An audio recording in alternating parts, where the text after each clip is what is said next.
Happy New Year, everybody. It is Kent Stones with Fake Not. The Fake Not is a community of brand professionals who are working hard to build sustainable brands in this era of fake everything. So we are excited to kick off the new year.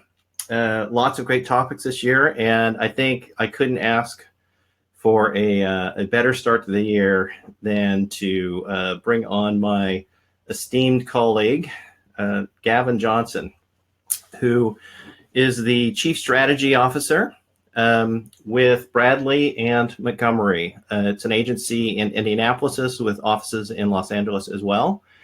And they're an agency that is really committed to bringing an authentic voice to brands in this particular conversation that I think we have in this day and age between brands and consumers. And it's really about creating experiences that are going to help brands grow their share in an evolving, mobile, instantaneous, and digital culture. So, Gavin, so glad to have you here. Thank you. Glad to be on, man. Great way to start the year. Yeah, well, it's really cool for me because when we were prepping for this, we were talking about things. One of the things I didn't going to tell you is I'm going to embarrass you a little bit. Because which I know you're going to say not hard to do, but this is really cool for me though, because you and I have worked together for a number of years. And I think if there's probably three people that have really influenced, I think, my professional career. And, it's a guy named Bill Cummins, who worked for an agency years ago, just a great mentor. Christina Keebler, we both know very well, one of the smartest and brightest people. And then I think our work together has just been great over the years. And you've really, I think, taught me a lot about the wonderful world of cultural anthropology. So, man, it's awesome to have you here. Like I said, thrilled to do it. Absolutely. And I wish I was there to delay a little bit. Yeah. You gotta be careful. Because it's about -5? It's been -5. Yeah. -5 felt like, but it's back. It's back hitting me today. So I need to make a trip out there. I think pretty soon. Yeah, absolutely. Honestly, it's funny. Just the fact that I will say, on the flip side of that, you've taught me actually to appreciate data much more, I think, than I once did. It's a great thing, right? I mean, it is about finding that balance between qual and quant, and finding those points of contradiction that's where the magic occurs, That's so true. And I think it's going to be great, I think, for our discussion today. That's kind of an interesting segue into that, because I think when you think about how we understand people, their motivations, all that kind of stuff, it really has evolved over the years to be more of this balance of understanding. We're obsessed with data right now, I think, but it's also important to balance that in the context of the culture in which we live. So I think when I think about the shifting business landscape that we are trying to operate in, I've seen this huge. Particularly with the work that we've done over the last couple of years, there's been a tremendous shift, I think, in the overall just level of trust. And if you think of trust in that broader sense of trust in institutions, trust in brands, but also trust in each other. I think I see brands are having an incredibly difficult time building a sustainable advantage, just based on the classic model of features and benefits. Absolutely. And particularly where everything is now so easy to reverse engineer. It seems, well, I'm sure engineers would be saying, like, dude, it is not easy.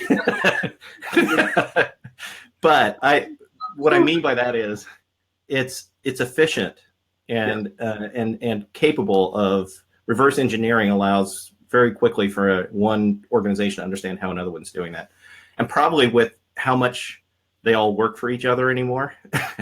It's like people are hopping from place to place. I mean, we no longer work 20 years in the same location, right?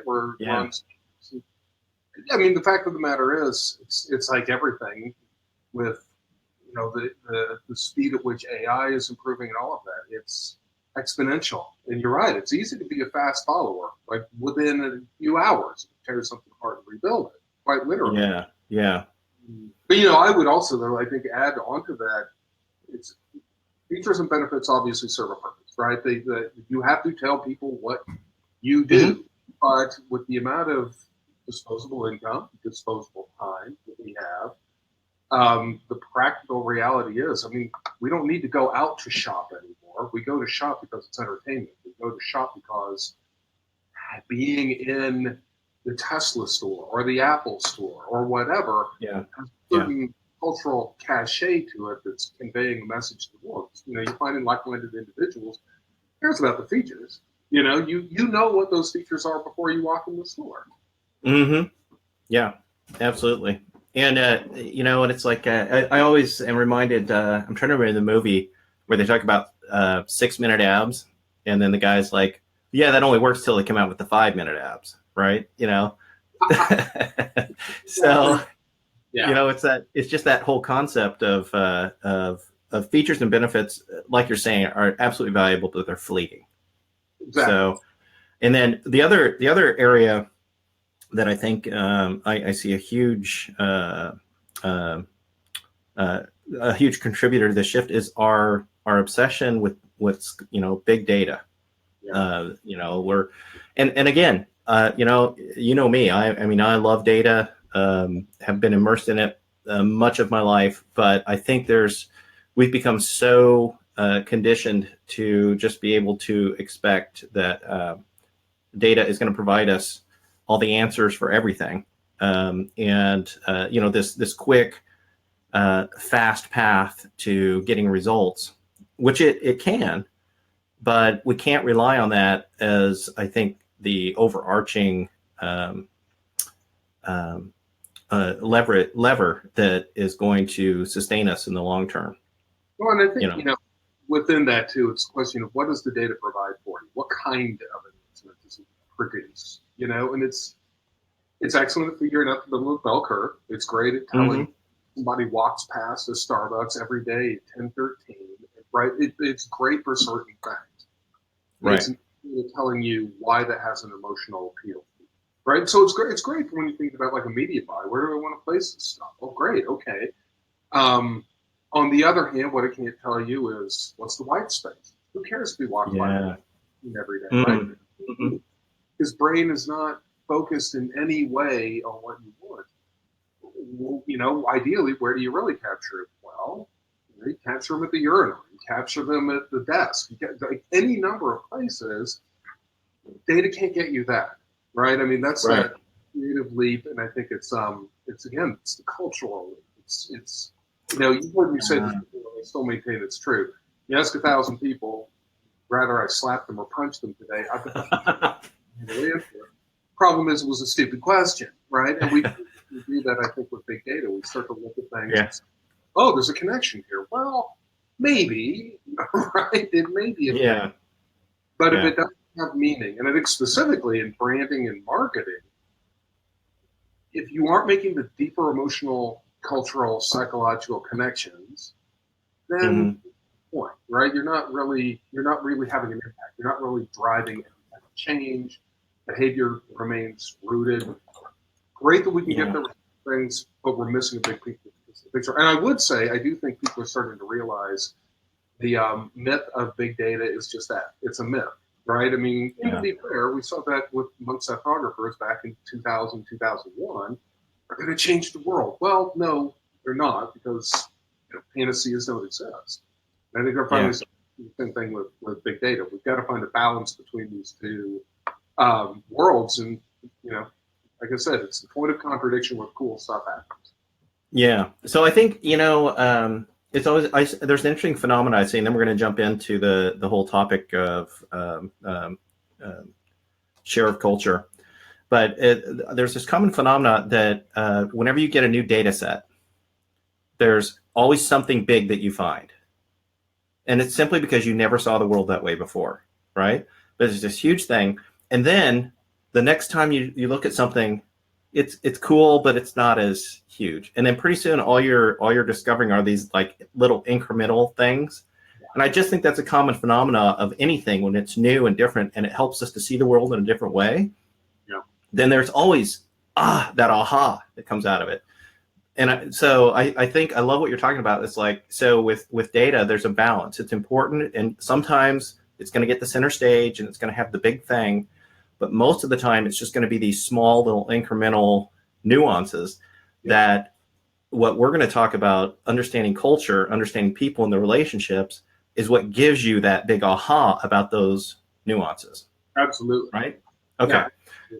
So cool. So let's talk about this. So this shift, I love what you guys talk about on your site, how it's there's a lot of traditional, share of market, share of this, share of that, share of voice.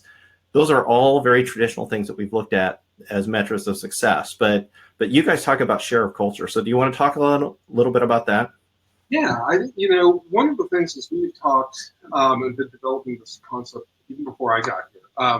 Part of why I came in was to help flesh this out.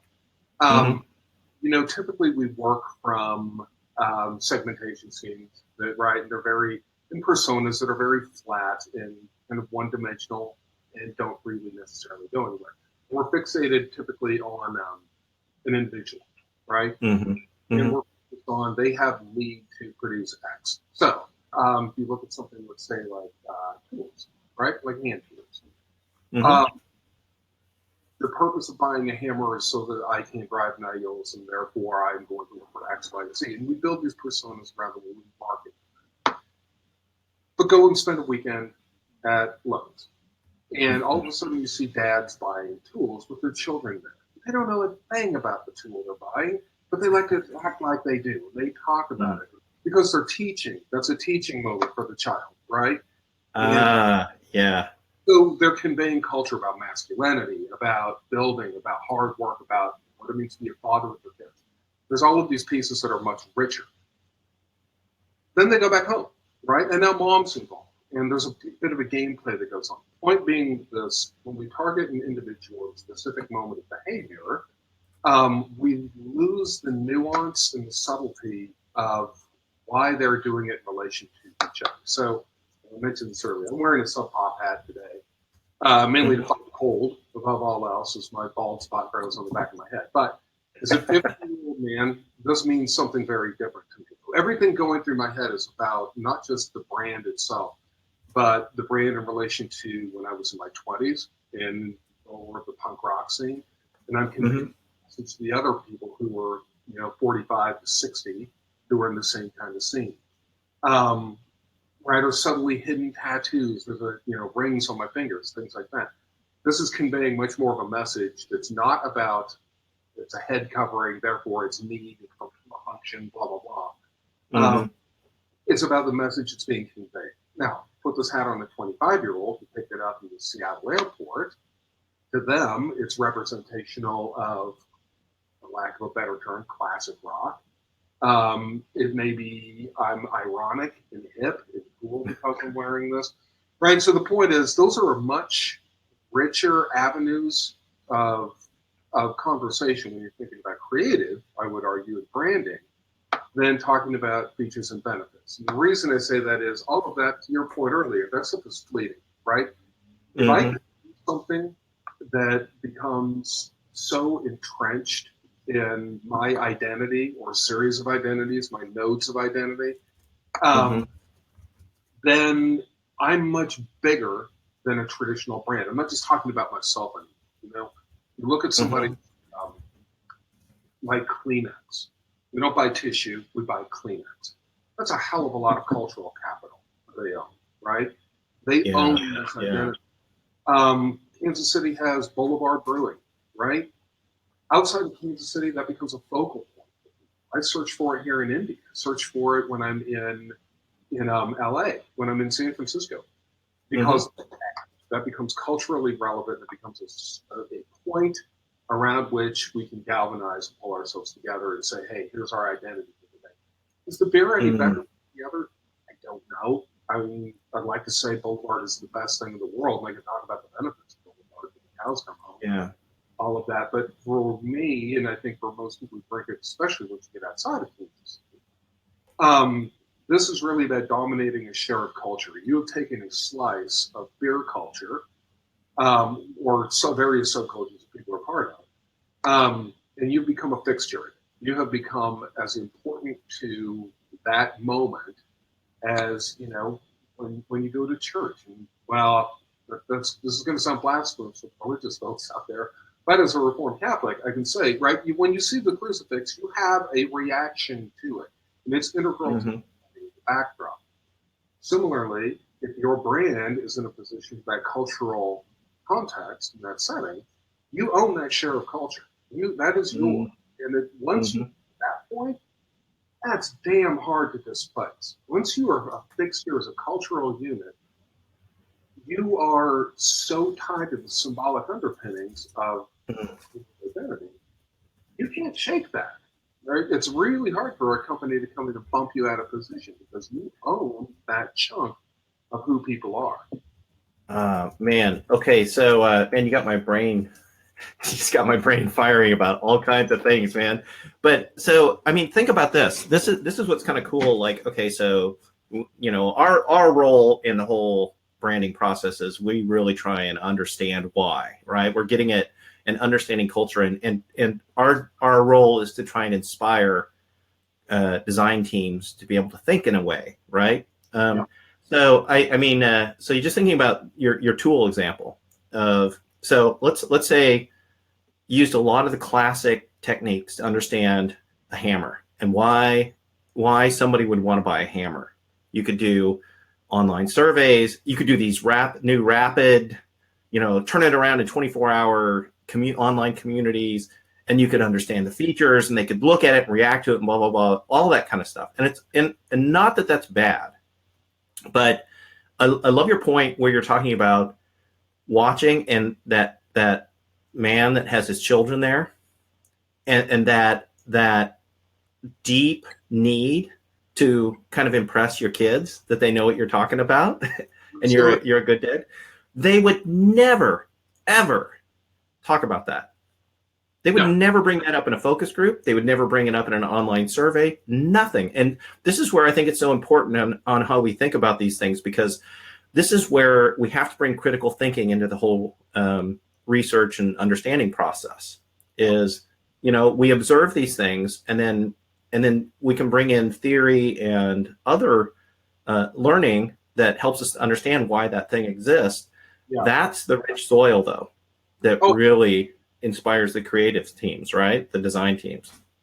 Well, I think, that's something too, that it's almost, I think it's an interesting challenge, right? Because your clients, especially if you're talking not so much at the CMO level or the SVP level, but you're talking about folks who, understandably, they have a job to do.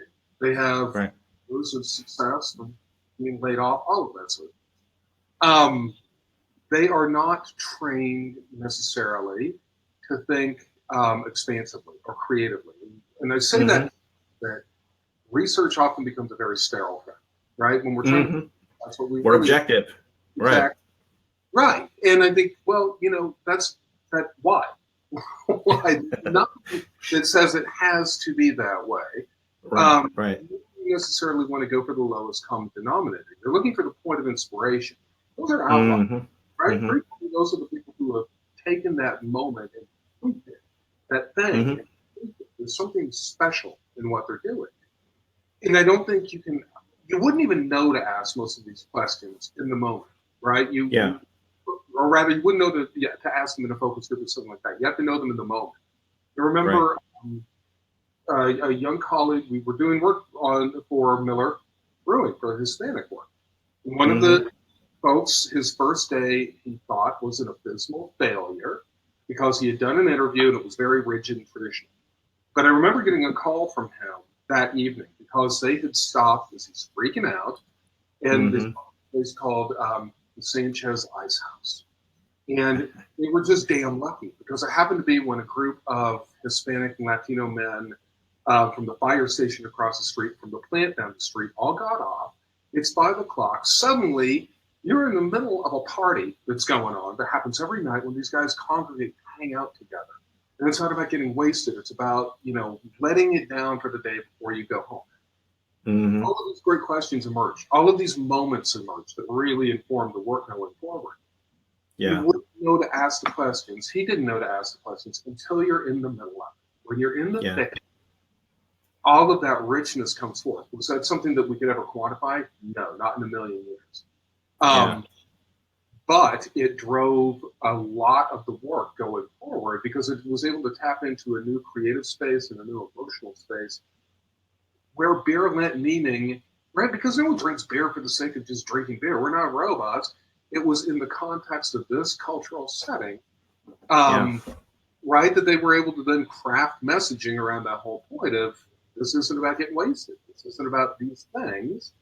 It's about developing this kind of relationship in this kind of setting, and this is how it's different than it would be for Anglo-American, right? Yeah. And I think Yeah. that's the kind of thing, it emerges in the moment, which isn't to say, again, data isn't good. It has a purpose. But Mm-hmm. I remember doing work for Gatorade. One of the things we did, we took our creative team out to do these workouts, myself included, with these young 18, 19-year-old athletes. Guess what? A couple of us threw up. Go figure. But there's a Yeah. moment to click, right? When we're in the middle of that burn and it hurts, and it hurt for these young men, all of a sudden new things start to emerge and click, and new questions come forward. And Mm. start to realize what is it they really think about, need, want, believe. Now, how do we fit into that as opposed to saying, we're going to impose this view on the world and say, these are our benefits, right? Mm-hmm. Mm-hmm. I think part of the whole point of that is research is a creative act, to my mind. Yeah. Um, it's an exploratory, experimental act. And then the moment we lose sight of that, and I think we have to go back constantly and let our clients do this as well. The moment Yeah. we lose sight of that, um, we stop doing really powerful strategic work, really powerful creative. Yeah. I love the way that I love that. It's easy to look and think, oh, this one way is the right way to go, this other way. And we get a lot of pushback from our clients, or even, if you work for a company and you're trying to help the brand department or the marketing department, you often get a lot of pushback of, look, I got to hit numbers next month.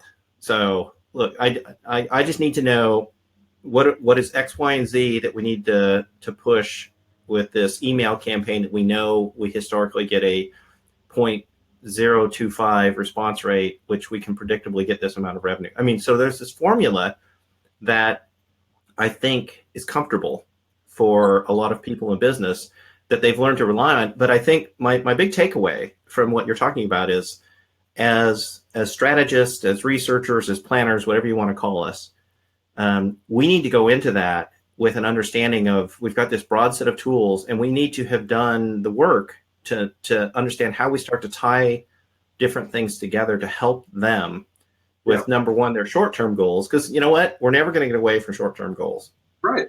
And sometimes we gotta just focus on those kinds of things. But if we can start building, I think, to your point, this deeper understanding on an ongoing basis, we start to bring that into the short-term issues. And I think it's an important way of thinking, kind of to go back to our very early part in the conversation, where we were kind of talking with each other about how we've helped each other complement our skill set across a number of fronts. That's what you have to do, is you have to start thinking from these multiple different ways.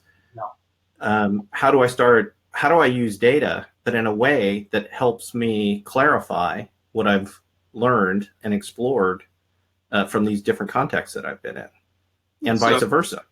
I think you're absolutely right. I also think it's something, and this is, I think we struggle with this sometimes on our side of it. And granted, most of my work has been on the consultant, vendor, or whatever side for years now. Mm-hmm. But there's also just an element, I think, of setting those expectations early on, right? Because there are certain things we can and cannot do. And it's having those real conversations with me. We're setting up our KPIs. Is this really something marketing or brand can affect? Or is this supply chain? Is this new sales? Is this what is our role in the world? Because we're not going to necessarily, maybe sometimes those bright numbers do fit that you're looking for. Yep. but maybe we're not always the appropriate person. I think being willing to have those blunt, honest conversations about what the goal Yeah. is really central to it. And setting those expectations to say, look, if you want to, got it, understand you need to bump up sales this amount this quarter, we can help you with this portion. Right. Right. If you want over time, right, which is much more relevant, I would argue, more of a longitudinal type of thing. If you want to see a bump there, that doesn't happen overnight, right? I can put a cake in the oven, bake it at 1,000 degrees. That's not going to make it turn out right. I simply have to take time for certain things to get it right. Right. Right. Know what those KPIs are and establish them from the quarterly piece all the way through to the end of what we want to look at in a year, right? Mm-hmm. Mm-hmm. But I think frequently we're very nervous about saying that, especially different departments, accounting, right? They have certain things they've got to achieve. Mm-hmm. But being in those conversations early and having them about what we can and can't do, why it makes sense, is absolutely making this one. Yeah, I think that's a great point of really being very prescriptive for that problem they're trying to solve, and like recognizing, it's like you're saying, it's like recognizing there's a right tool for the right job. Going back to our tool analogy, but and it's like I think one of the things I've always found that most clients or business partners have always been very grateful for is when you say like, look, here's the thing I think you need to do, and here's where you need, and here's how this can help you with this for a short-term problem. What I do may not be able to help you, but here, so it's understanding those different aspects, knowing what things are good for, what data is good for, what, field work is good for, what focus groups are good for, all those kinds of things. Absolutely. Absolutely. Yeah. Well, hey, man, thanks so much for taking time out of your day to chat about this. A couple of things to wrap up that just really struck me as we were talking about it. One of the things that when you said, when you target a moment, you lose the context of why they're in that situation themselves. I think that's a really important thing to remember as we are thinking about understanding. We often hear about the activity chain anymore, the purchase chain.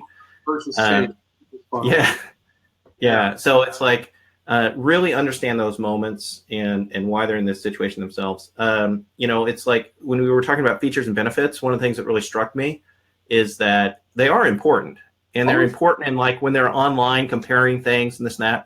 But where they diminish is when they get into that moment where they're at the shelf or they're in a context. And that's when the cultural things really start to kick in. And that's where you need to understand, you know what, even if you're not at parity or your features and benefits are different in some way, you can preempt things at that moment by understanding that cultural positioning. Absolutely. And then the third aspect that I love that I think is really important as to why to think this way is that culture is really hard to displace. And so when you can, and we were talking about this, you're talking about share of culture, and I think a similar term that I've often thought of was talking about changing from classic marketing positioning to cultural positioning. I think it's that same concept of how do you fit into the day-to-day life, the relationships of the people that are your audience. And I think that gives you a really powerful way to think through different ways you might be able to fit into that person's life or into their relationships.